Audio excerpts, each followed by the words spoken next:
कर रही थी। गाड़ी में चल रही थी। अंकिता और रश्मिका बस स्टॉप पर खड़ी थी। आज तो बहुत देर हो गई, पता नहीं घर जाने के लिए कोई साधन मिलेगा भी या नहीं। अगर कोई साधन नहीं मिला तो रात के इसी बस स्टॉप पे ही ना बितानी पड़े। अपनी कानी जुबान बंद कर, जब देखो तो बस उल्टी सीधी बातें करती रहती है। अरे कुछ देर रुक जाना, कुछ ना कुछ तो मिल ही जाएगा। लेकिन काफी देर इंतजार करने के बाद भी उन्हें कोई बस नहीं मिलती। धीरे धीरे समय के साथ सड़क पे चलती हुई गाड़ियों का दिखना भी बंद हो जाता है। अरे अरे ये देख, अब तो सड़क पे एक भी गाड़ी भी नहीं दिख रही है। दूर दूर तक गाड़ी और किसी भी इंसान का कोई भी नामो निशान नहीं है। एक काम करते हैं, वापस अपने ऑफिस चलते हैं। हम आज रात वहीं गुजार लेंगे।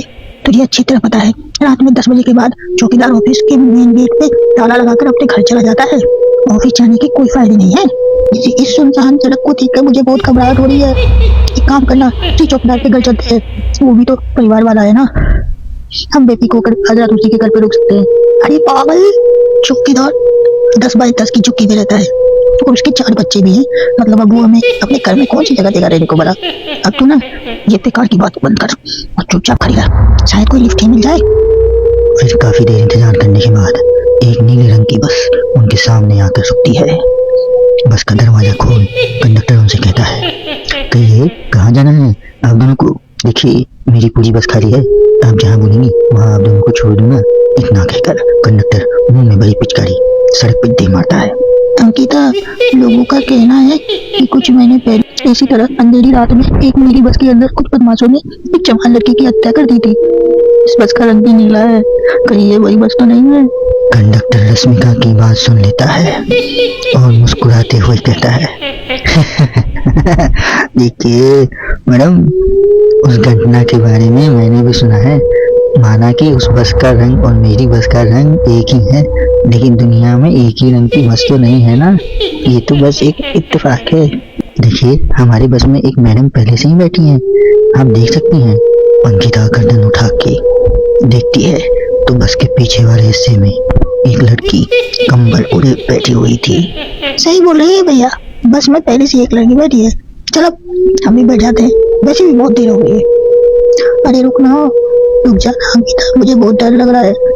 अरे रुकना, रुक जाना अंकिता, मुझे बहुत डर लग रहा है।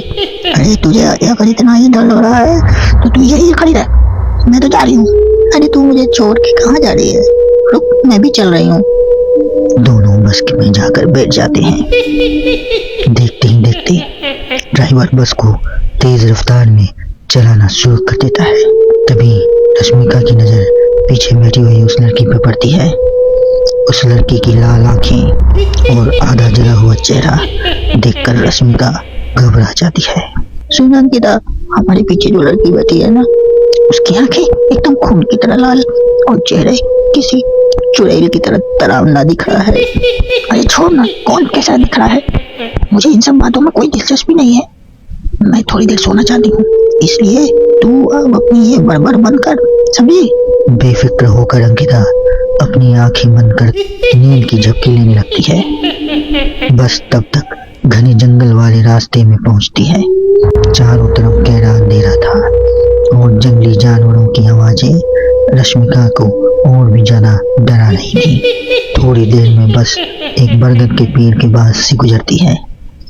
तभी अचानक पेड़ पर बैठी एक बिल्ली कूदकर खिड़की के रास्ते रश्मिका के गोद में आ गिरती है।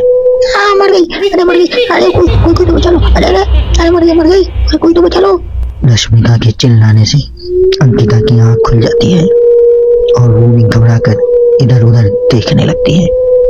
तभी पीछे वाली सीट पर बैठी लड़की उठकर रश्मिका के पास आती है और बिना कुछ कहे उस बिल्ली को रश्मिका के गोद से उठाकर उसे सहलाते हुए अपने गोद में ले लेती है और वापस अपने सीट पे जाकर बैठ जाती है। अरे रश्मिका, तुम तो बहुत ही ज्यादा डरपोक है, जरा सी बात पे डर जाती है। मैं कल से अकेले ही सफर करूंगी।